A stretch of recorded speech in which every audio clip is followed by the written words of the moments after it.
friends, and welcome to Sleepy Time Tales, a podcast aimed at helping you to get a good night's sleep. Do you find your mind plagued with the stresses of modern life, especially when the lights are out and you're trying to get a restful night? Does your spinning mind keep you awake? Follow my voice down the path towards a good night's rest. Listen to me tell a story that will keep your mind from wandering to your daytime problems, the ones you can't solve right now and will be easier to solve while rested.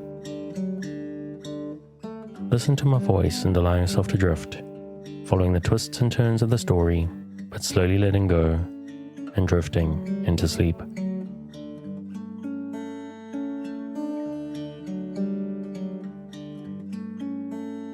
Before we get on with the show, I'd like to take a couple of minutes of your time and ask for a little bit of support. This show is brought to you by supporters on Patreon. I'm hearing from people all the time how valuable they find the show, and those supporters who have the means to help fund it, to keep it going, and help me to reach new audiences are very much appreciated. Also, I've been a bit honest the last couple of weeks as well. I work in the hospitality business, and it's been hit very hard by the pandemic. I'm on short time at work and stressing about money, so I'd appreciate support to help make ends meet a little bit. And ultimately, I'd really love to start doing this full time. I'd like to be free of working for others and take Sleepy Time Tales to the next level. Do more episodes, take more time on story selection, and write some more original stuff that I just don't have the time for right now. So if you're making use of Sleepy Time Tales regularly to help you to deal with sleeplessness, and you have the urge to support the show, and of course, most importantly, if you have the means, please check out patreon.com/sleepytimetales or go to the link in the show notes or from the website to take a look. You'll have the satisfaction of knowing that you're contributing to the rest and lifestyle improvement of thousands of people. And over and above that, there are real rewards available from as little as $2 a month. From early release of the weekly episodes to weekly bonus episodes, special edits of the main show, and as of this week, also a monthly megasode, which is a compilation of the whole previous month's set of episodes and bonus minisodes, all in one epic download, so that you can have pretty much your whole night covered in one file. I signed up recently for a new service as well called Buy Me a Coffee. So if you'd like to make a once-off contribution without having to sign up for any new accounts on your part, you can go to buymeacoffee.com/sleepytimetales. There's also a button on the website and a link in the show notes for that. And while money is useful and everything, there's another huge way you can help the show, and that's just to spread the word. If there is someone else in your life who you think will benefit from listening to Sleepy Time Tales, let them know. If you recommend the show on social media, make sure to tag me in so that I can see and I can thank you. That's at Sleepy Time Tales on Instagram or Twitter. Of course, I have to shout out the music, which is Sweet Night and Friends by Kumiko. Their music is available on their website at loyaltyfreakmusic.com, and I've linked their website in the show notes as they've got some very cool stuff that they release under various names that I recommend taking a look at. Thank you for your time. Back to the show. So what exactly is Sleepy Time Tales? What is it for? It is a strange idea after all. A podcast that you're supposed to fall asleep to. But lack of sleep is a health crisis in the 21st century, and this is a podcast that is intended to help those that it can to get a restful night. Do you find yourself lying awake at night with your mind spinning and emotions in turmoil with anxieties of 21st century life? Do you wake up in the middle of the night and find yourself not quite able to doze back off at 3 a.m.? I'm here to help. My name is Dave, and I'm a narrator, here to help you into a restful night. Sleepy Time Tales is intended to be used as a distraction to what keeps you awake at night, or sometimes just background noise or company. That's why I make the episodes quite long, so that I'm here for you without any pressure of the end coming. As far as I know, there's a couple of different ways to engage with the show. For me, I need something to focus on. A story or an event that lets me keep my mind on a specific point, to stop it spinning out into stress and anxieties, to focus just enough not to resist the embrace of a night's sleep. And for some people, there's a second way. Some just need a background noise some droning voice like some people need the sound of the sea or the rain. But however you engage with the show, it's very important that you just don't force sleep. Keep a light mental grip on the thread of the story and allow the need for sleep to come for you. Now, obviously, I'm hoping that you're asleep before I get to the end of the episode, but it is important you don't feel pressurized. It may not work on the first night. It will, in fact, probably take a few nights for you to get used to listening to my voice and over the strangeness of the whole thing. I recommend giving it a solid 3 nights try just to see if that will work for you. And also maybe your problem isn't falling asleep. Maybe your problem is you wake up in the middle of the night. What I recommend, because it's what works for me, is to let the podcast run all night. I download a night's worth of the latest episodes of the things that I listen to, and I let them play through. Just usually start at the latest one and let them run. That way, if the stream is still running when I wake up at 3 a.m., I can just pop my earbuds back in and allow myself to go straight back to sleep. And I do the exact same thing sometimes if I find myself waking up just a little bit before my alarm goes. Because often I'll wake up 30 minutes or 60 minutes before my alarm. And it may sound strange to you to just even bother to try to go to sleep at that situation. But I got to tell you that sometimes, if I manage to fall asleep before my alarm, that 30 minutes or 60 minutes can be the best part of my night. And so that's the basic idea. You relax and you lie in the dark, and while you do that, I'll tell you a tale. So relax, dear listener, my nighttime friend who's elected to lie in the dark, listening to my voice. I'm here to work with you, to create a safe space, a cocoon in which you can curl up and allow nature to take its course. So if you're still with me, thank you for staying. If you're already asleep, we'll chat again soon. And of course, you aren't hearing me, except maybe in a dream.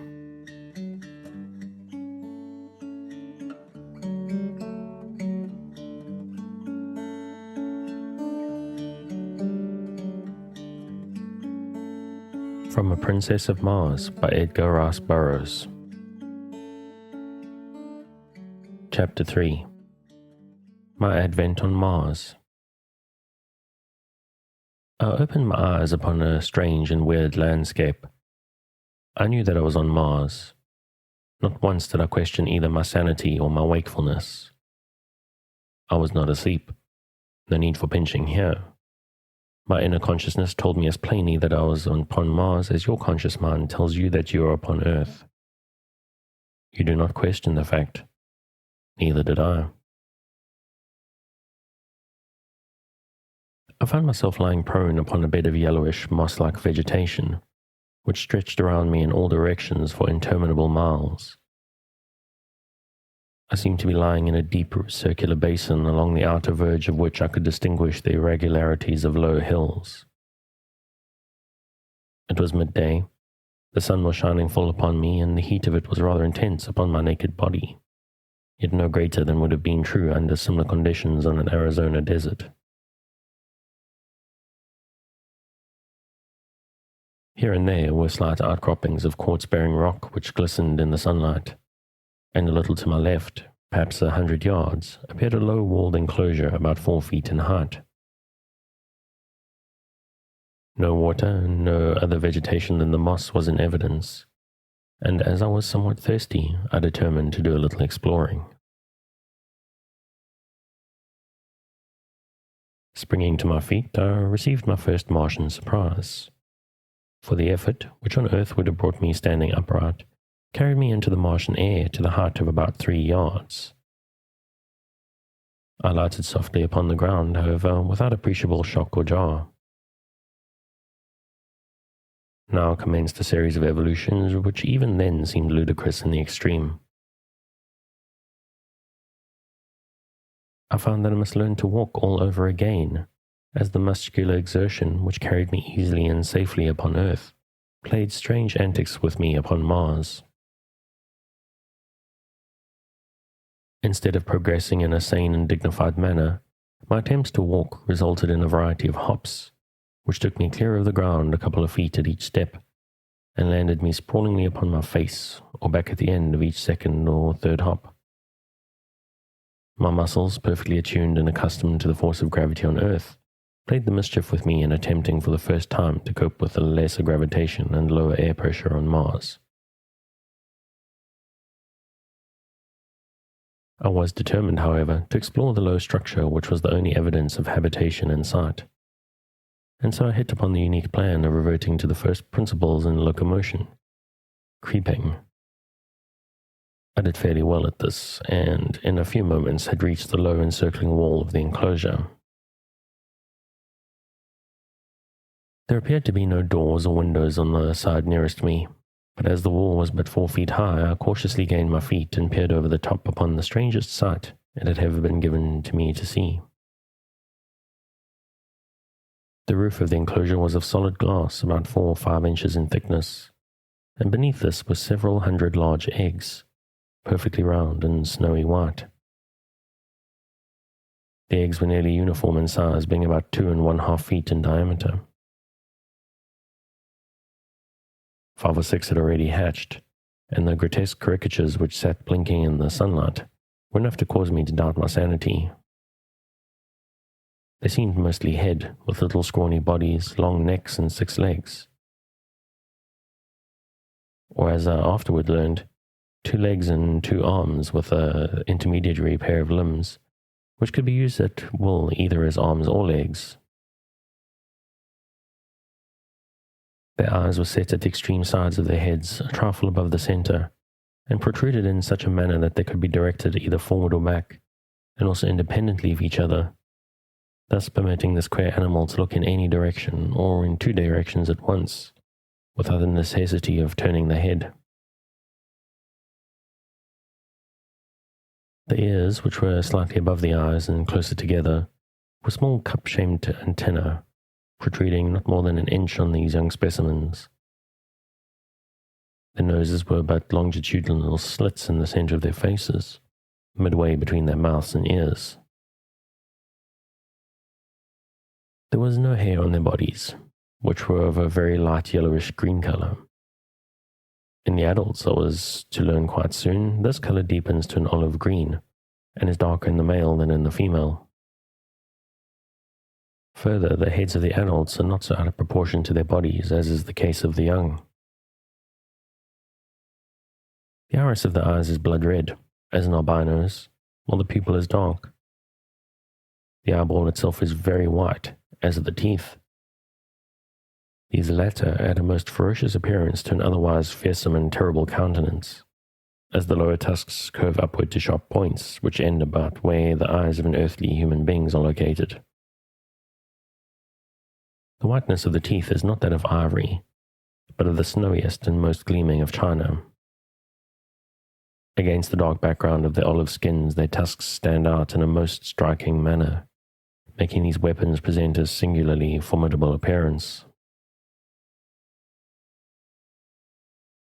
Most of these details are noted later, for I was given but little time to speculate on the wonders of my new discovery. I had seen that the eggs were in the process of hatchling, and as I stood watching the hideous little monsters break from their shells, I failed to note the approach of a score of full-grown Martians from behind me.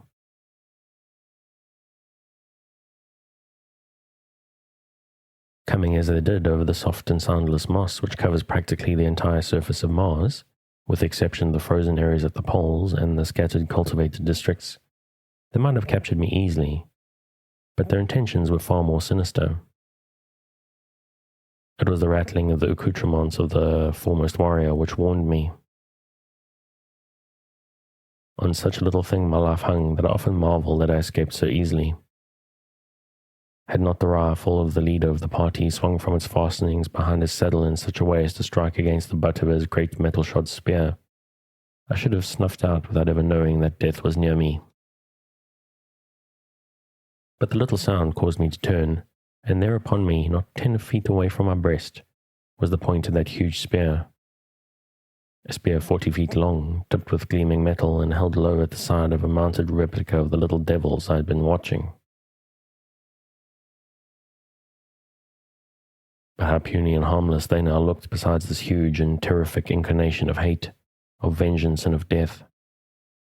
The man himself, for such I may call him, was fully 15 feet in height, and on Earth would have weighed some 400 pounds. He sat his mount as we sit a horse, grasping the animal's barrel with his lower limbs, while the hands of his two right arms held his immense spear low at the side of his mount. His two left arms were outstretched laterally to help preserve his balance, the thing he rode having neither bridle or reins of any description for guidance. And his mount. How can earthly words describe it? It towered 10 feet at the shoulder, had 4 legs on either side, a broad flat tail, larger at the tip than at the root, which it held straight out behind while running, a gaping mouth which split its head from snout to its long, massive neck. Like its master, it was entirely devoid of hair, but was of a dark slate color and exceeding smooth and glossy. Its belly was white and its legs shaded from the slate of its shoulders and hips to a vivid yellow at the feet. The feet themselves were heavily padded and nailless, which fact had also contributed to the noiselessness of their approach, and in common with the multiplicity of legs is a characteristic feature of the fauna of Mars. The highest type of man and one other animal, the only mammal existing on Mars, alone have well-formed nails, and there are absolutely no hoofed animals in existence there.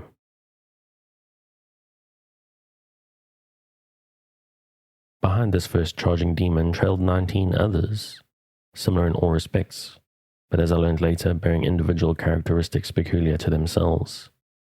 Precisely as no two of us are identical, although we're all cast in a similar mold.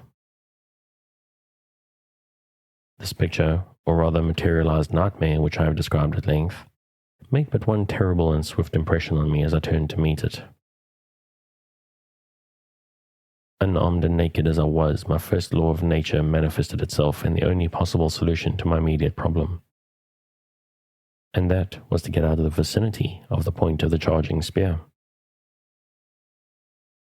Consequently, I gave a very earthly and at the same time superhuman leap to reach the top of the Martian incubator, for such I had determined it must be. My effort was crowned with success, which appalled me no less than it seemed to surprise the Martian warriors, for it carried me fully 30 feet into the air and landed me 100 feet from my pursuers, and on the opposite side of the enclosure. I lighted upon the soft moss easily and without mishap, and turning, saw my enemies lined up along the further wall. Some were surveying me with expressions which I afterward discovered marked extreme astonishment, and others were evidently satisfying themselves that I had not molested their young. They were conversing together in low tones and gesticulating and pointing towards me. Their discovery that I had not harmed the little Martians and that I was unarmed must have caused them to look upon me with less ferocity. But as I was to learn later, the thing which weighed most in my favor was my exhibition of hurdling. While the Martians are immense, their bones are very large, and they're muscled only in proportion to the gravitation which they must overcome. The result is that they are infinitely less agile and less powerful in proportion to their weight than an Earthman, and I doubt that were one of them suddenly to be transported to Earth, he could lift his own weight from the ground. In fact, I am convinced he could not do so. My feat, then, was as marvelous upon Mars as would have been upon Earth, and from desiring to annihilate me, they suddenly looked upon me as a wonderful discovery to be captured and exhibited among their fellows. The respite my unexpected agility had given me permitted me to formulate plans for the immediate future, and to note more closely the appearance of the warriors. For I could not dissociate these people in my mind from those other warriors who only the day before had been pursuing me.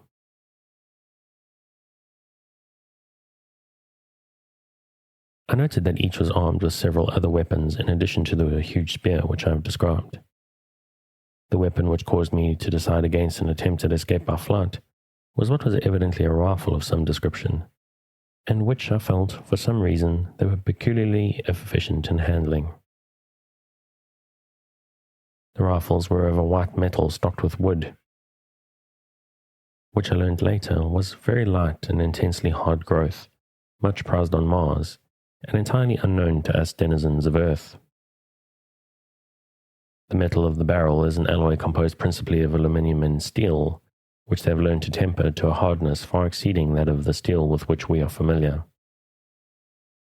The weight of these rifles is comparatively little, and with the small caliber, explosive radium projectiles which they use, and the great length of the barrel, they are deadly in the extreme and at ranges which would be unthinkable on Earth. The theoretic effective radius of this rifle is 300 miles, but the best they can do in actual service when equipped with their wireless finders and sighters is but a trifle over 200 miles. This is quite far enough to imbue me with great respect for the Martian firearm, and some telepathic force must have warned me against an attempt to escape in broad daylight from under the muzzles of 20 of these death-dealing machines. The Martians, after conversing for a short time, turned and rode away in the direction from which they had come, leaving one of their number alone by the enclosure.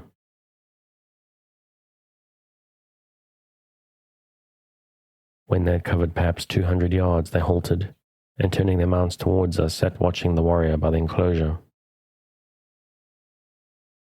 He was the one whose spear had so nearly transfixed me, and was evidently the leader of the band, as I had noted that they seemed to have moved to their present position at his direction. When his force had come to a halt, he dismounted, threw down his spear and small arms, and came around the end of the incubator towards me, entirely unarmed and as naked as I, except for the ornaments strapped upon his head, limbs, and breast. When he was within about 50 feet of me, he unclasped an enormous metal armlet, and holding it towards me in the open palm of his hand, addressed me in a clear, resonant voice, but in a language, it is needless to say, I could not understand. He then stopped as though waiting for my reply, pricking up his antenna-like ears and cocking his strange-looking eyes still further toward me. As the silence became painful, I concluded to hazard a little conversation on my own part, as I had guessed he was making overtures of peace. The throwing down of his weapons and the withdrawing of his troop before his advance toward me would have signified a peaceful mission anywhere on Earth, so why not then on Mars? Placing my hand over my heart, I bowed low to the Martian and explained to him that while I did not understand his language, his actions spoke for peace and friendship, that at the present moment were most dear to my heart. Of course, I might have been a babbling brook for all the intelligence my speech carried to him, but he understood the action with which I immediately followed my words. Stretching my hand towards him, I advanced and took the armlet from his open palm, clasping it about my arm above the elbow, smiled at him and stood waiting. His wide mouth spread into an answering smile, and locking one of his intermediary arms in mine, we turned and walked back towards his mount. At the same time, he motioned his followers to advance. They started towards us on a wild run, but were checked by a signal from him. Evidently feared that were I to be really frightened again, I might jump entirely out of the landscape. He exchanged a few words with his men, motioned to me that I must ride behind one of them, and then mounted his own animal. The fellow designated reached down 2 or 3 hands and lifted me up behind him on the glossy back of his mount, where I hung on as best as I could by the belts and straps which held the Martians' weapons and ornaments. The entire cavalcade then turned and galloped away towards a range of hills in the distance.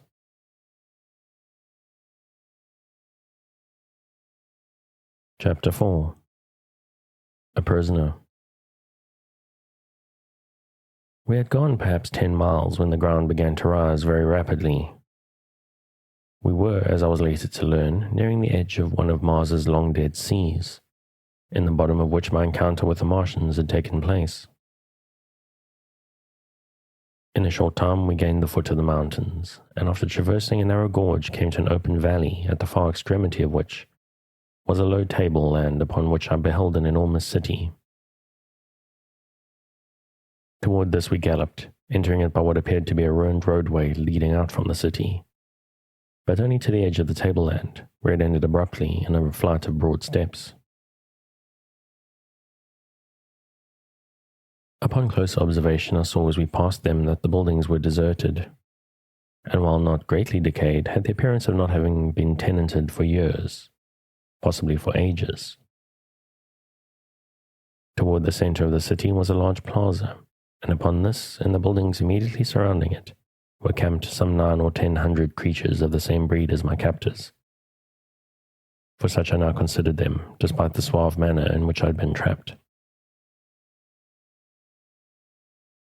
With the exception of their ornaments, all were naked. The women varied in appearance but little from the men, except that their tusks were much larger in proportion to their height, in some instances curling nearly to their high-set ears. Their bodies were smaller and lighter in color, and their fingers and toes bore the rudiments of nails, which were entirely lacking among the males. The adult females ranged in height from 10 to 12 feet. The children were light in color, even lighter than the women, and all looked precisely alike to me, except that some were taller than others. Older, I presumed. I saw no signs of extreme age among them, nor is there any appreciable difference in their appearance from the age of maturity, about 40, until, at the age of 1,000 years, they go voluntarily upon their last strange pilgrimage down the river S, which leads no living Martian knows whither, and from whose bosom no Martian has ever returned, or would be allowed to live did he return after once embarking on its cold, dark waters. Only about one Martian in 1,000 dies of sickness or disease, and possibly about 20 take the voluntary pilgrimage. The other 979 die violent deaths in duels, in hunting, in aviation, and in war. But perhaps by far the greatest death loss comes among the age of childhood, when vast numbers of the little Martians fall victims to the great white apes of Mars.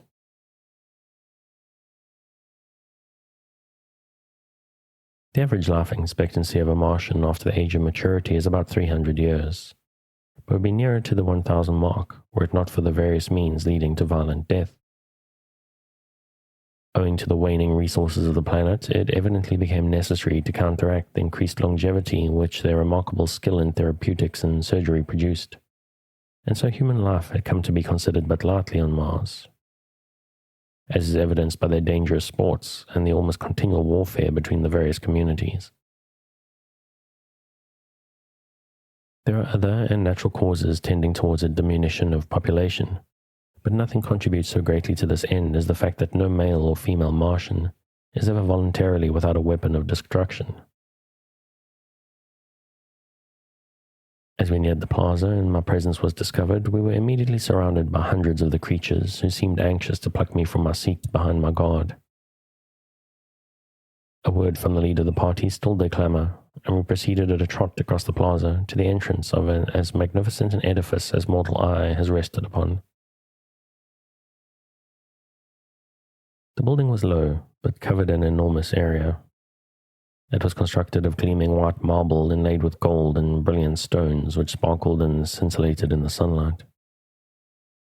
The main entrance was some 100 feet in width and projected from the building proper to form a huge canopy above the entrance hall.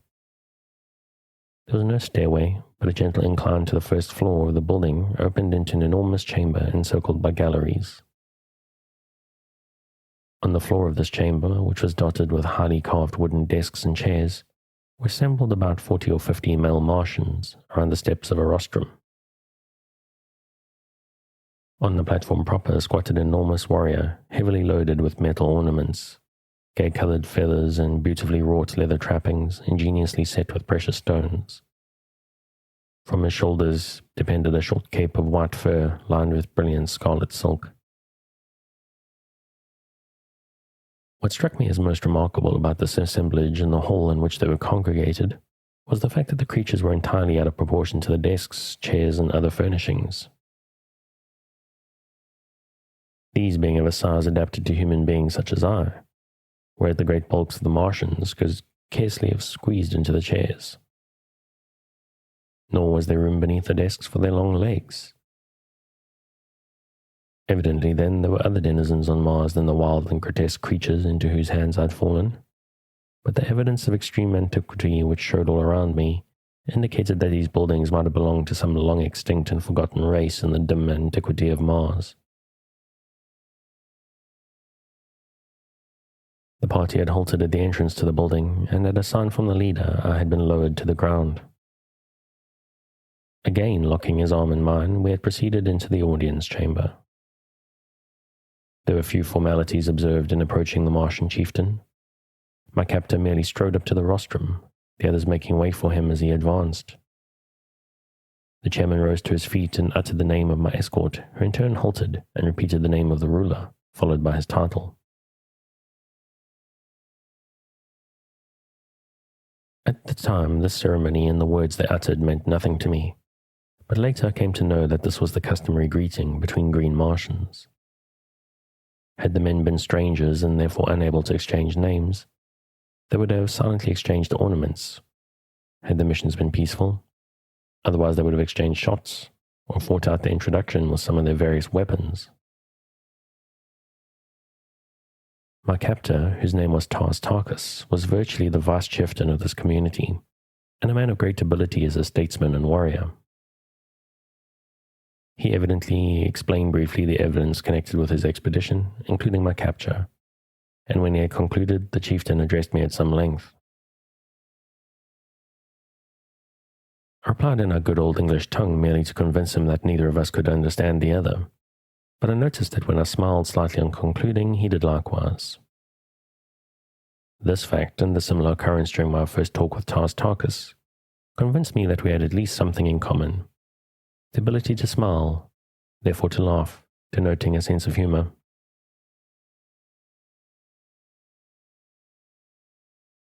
But I was to learn that the Martian smile is merely perfunctory, and that the Martian laugh is a thing to cause strong men to blanch in horror.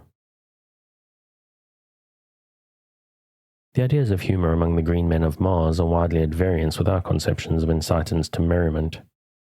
The death agonies of a fellow being are, to these strange creatures, provocative of the wildest hilarity, while their chief form of commonest amusement is to inflict death on their prisoners of war, in various ingenious and horrible ways. The assembled warriors and chieftains examined me closely, feeling my muscles and the texture of my skin. The principal chieftain then evidently signified a desire to see me perform, and motioning me to follow, he started with Tarkus for the open plaza.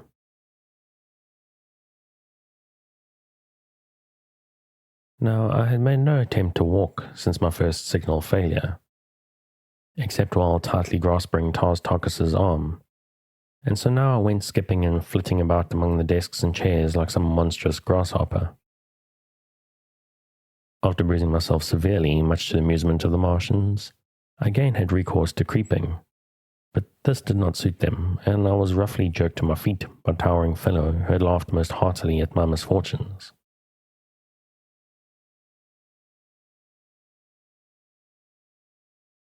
As he banged me down upon my feet, his face was bent close to mine, and I did the only thing a gentleman might do under the circumstances of brutality, boorishness, and a lack of consideration for a stranger's rights. I swung my fist squarely to his jaw, and he went down like a felled ox. As he sunk to the floor, I wheeled around with my back towards the nearest desk, expecting to be overwhelmed by the vengeance of his fellows, but determined to give them as good a battle as the unequal odds would permit before I gave up my life. My fears were groundless, however, as the other Martians, at first struck dumb with wonderment, finally broke into wild peals of laughter and applause. I did not recognize the applause as such, but later, when I'd become acquainted with their customs, I learned that I had won what they seldom accord, a manifestation of approbation. The fellow whom I had struck lay where he had fallen, nor did any of his mates approach him. Tarkus advanced toward me, holding out one of his arms, and we thus proceeded to the plaza without further mishap. I did not, of course, know the reason for which we had come to the open, but I was not long in being enlightened. They first repeated the word "suck" a number of times, and then Tarkus made several jumps, repeating the same word before each leap. Then turning to me, he said, "Suck." I saw what they were after, and gathering myself together, I sucked with such marvelous success that I cleared a good 150 feet. Nor did I this time lose my equilibrium, but landed squarely upon my feet without falling. I then returned by easy jumps of 25 or 30 feet to the little group of warriors.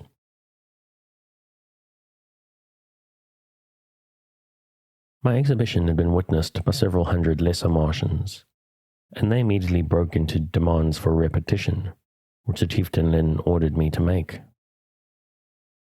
But I was both hungry and thirsty and determined on the spot that my only method of salvation was to demand the consideration from these creatures which they evidently would not voluntarily accord. I therefore ignored the repeated commands to suck, and each time they were made, I motioned to my mouth and rubbed my stomach.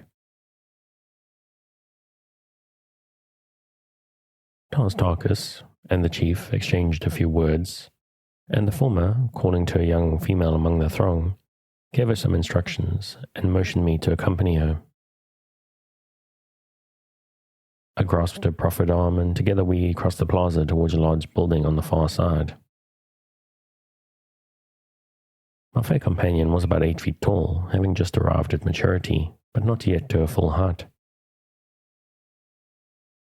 She was of a light olive-green color, with a smooth, glossy hide. Her name, as I afterward learned, was Sola, and she belonged to the retinue of Tarkus. She conducted me to a spacious chamber in one of the buildings fronting on the plaza, and which from the litter of silks and furs upon the floor I took to be the sleeping quarters of several of the natives. The room was well lighted by a number of large windows, and was beautifully decorated with mural paintings and mosaics, but upon all there seemed to rest that indefinable touch of the finger of antiquity, which convinced me that the architects and builders of these wondrous creations had nothing in common with the crude half-brutes which now occupied them. Sola motioned me to be seated on a pile of silks near the center of the room, and turning, made a peculiar hissing sound as though signaling to someone in an adjoining room. In response to her call, I obtained my first sight of a new Martian wonder. It waddled in on its 10 short legs and squatted down before the girl like an obedient puppy. The thing was about the size of a Shetland pony, but its head bore a slight resemblance to that of a frog, except that the jaws were equipped with 3 rows of long, sharp tusks.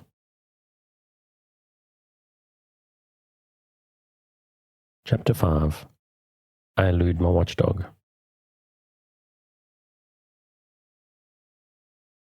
Sola stared into the brute's wicked-looking eyes, muttered a word or two of command, pointed to me and left the chamber. I could not but wonder what this ferocious-looking monstrosity might do when left alone in such close proximity to such a relatively tender morsel of meat. But my fears were groundless, as the beast, after surveying me intently for a moment, crossed the room to the only exit which led to the street and lay down full length across the threshold. This was my first experience with a Martian watchdog, but it was destined not to be my last. For this fellow guarded me carefully during the time I remained a captive among these green men, twice saving my life and never voluntarily being away from me a moment.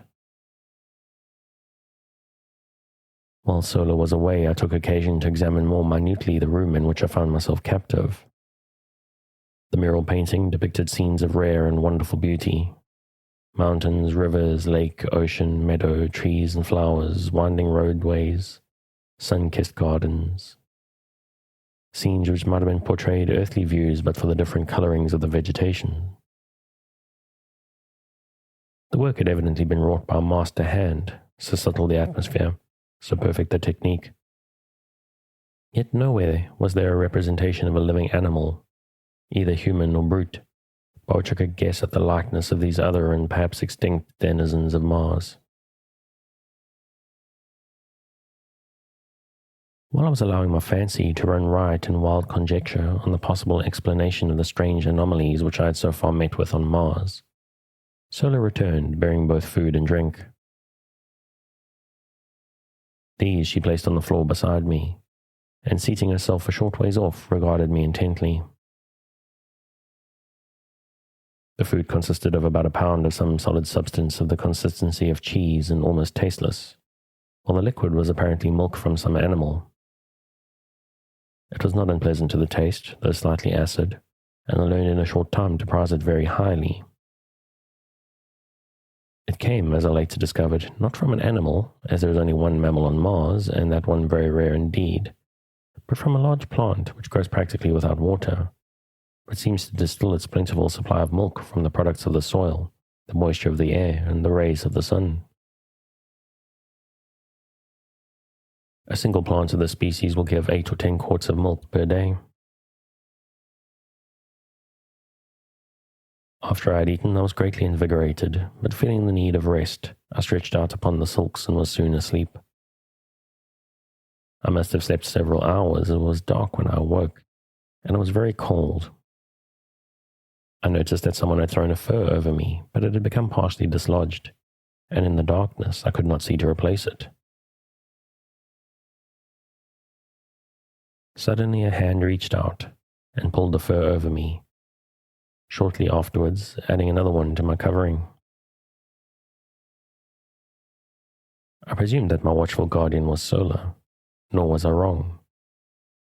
This girl alone among all the Green Martians with whom I came in contact disclosed characteristics of sympathy, kindliness, and affection. Her ministrations to my bodily wants were unfailing, and her solicitous care saved me from much suffering and many hardships. As I was to learn, the Martian nights are extremely cold, and as there is practically no twilight or dawn, the changes in temperature are sudden and most uncomfortable, as are the transitions from brilliant daylight to darkness. The nights are either brilliantly illuminated or very dark, for if neither of the 2 moons of Mars happen to be in the sky, almost total darkness results, since the lack of atmosphere, or rather the very thin atmosphere, fails to diffuse the starlight to any great extent. On the other hand, if both of the moons are in the heavens at night, the surface of the ground is brightly illuminated. Both of Mars's moons are vastly nearer her than is our moon to Earth, the nearer moon being but about 5,000 miles distant, while the further is but a little more than 14,000 miles away, against the nearly 250,000 miles which separates us from our moon. The nearer moon of Mars makes a complete revolution around the planet in a little over 7.5 hours, so that she may be seen hurtling through the sky like some huge meteor 2 or 3 night times each night, revealing all her phases during each transit to the heavens. The further moon revolves around Mars in something over 30.25 hours, and with her sister satellite, makes a nocturnal Martian scene one of splendid and weird grandeur. And it is well that nature has so graciously and abundantly lighted the Martian night. For the green men of Mars, being a nomadic race without a high intellectual development, have but crude means for artificial lighting, depending principally upon torches, a kind of candle, and a peculiar oil lamp, which generates a gas and burns without a wick. This last device produces an intensely brilliant, far-reaching white light, but as the natural oil which it requires can only be obtained by mining in one of several widely separated and remote localities, it is seldom used by these creatures, whose only thought is for today, and whose hatred for manual labor has kept them in a semi-barbaric state for countless ages. After Sola had replenished my coverings, I again slept, nor did I awaken until daylight. The other occupants of the room, 5 in number, were all females, and they were still sleeping, piled high with a motley array of silks and furs. Across the threshold they stretched the sleepless guardian brute, just as I had last seen him on the preceding day. Apparently he had not moved a muscle. His eyes were fairly glued upon me, and I fell to wondering just what might befall me should I endeavor to escape. I have ever been prone to seek adventure and to investigate and experiment where wiser men would have left well enough alone. It therefore now occurred to me that the surest way of learning the exact attitude of this beast toward me would be to attempt to leave the room. I felt fairly secure in my belief that I could escape him should he pursue me once I was outside the building, for I'd begun to take great pride in my ability as a jumper. Furthermore, I could see from the shortness of his legs that the brute himself was no jumper and probably no runner. Slowly and carefully, therefore, I gained my feet, only to see that my watcher did the same. Cautiously I advanced toward him, finding that by moving with a shuffling gait, I could retain my balance as well as make reasonably rapid progress. As I neared the brute, he backed cautiously away from me, and when I had reached the open, he moved to one side to let me pass. He then fell in behind me and followed about 10 paces in my rear as I made my way along the deserted street. Evidently his mission was to protect me only, I thought. But when we reached the edge of the city, he suddenly sprang before me, uttering strange sounds and bearing his ugly and ferocious tusks. Thinking to have some amusement at his expense, I rushed towards him, and when almost upon him, sprang into the air, alighting far beyond him and away from the city. He wheeled instantly and charged me with the most appalling speed I had ever beheld. I had thought his legs a bar to swiftness, but had been coursing with greyhounds, the latter would have appeared as though asleep on a doormat. As I was to learn, this is the fleetest animal on Mars, and owing to its intelligence, loyalty, and ferocity, is used in hunting and war, and is the protector of the Martian man. I quickly saw that I would have difficulty in escaping the fangs of the beast on a straightaway course, and so I met his charge by doubling in my tracks and leaping over him as he was almost upon me. This maneuver gave me a considerable advantage, and I was able to reach the city quite a bit ahead of him.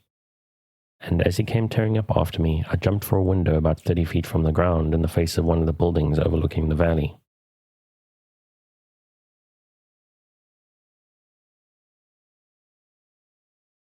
Grasping the sill, I pulled myself up to a sitting posture without looking into the building, and gazed down at the baffled animal beneath me.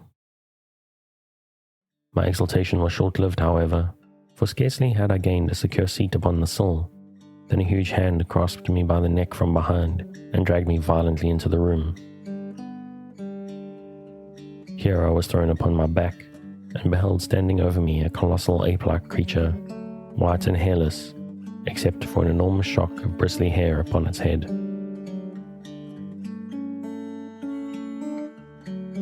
And with that cliffhanger, I think I'm going to leave it for tonight. If you'd like to carry on reading The Princess of Mars, you can find it on Project Gutenberg at the link in the show notes. Thanks again for joining me on this episode of Sleepy Time Tales, the podcast designed around a bedtime story to help you to get a restful night. New episodes will be released every Sunday night to give you something fresh to help you rest in a new week. But make sure to subscribe in whatever service you use so that you get your new episodes whenever they come out. A reminder that the music for tonight is Sweet Night and Friends by Kumiko. Check out more of their work on their website, which you'll find linked in the show notes. Good night, and sweet dreams.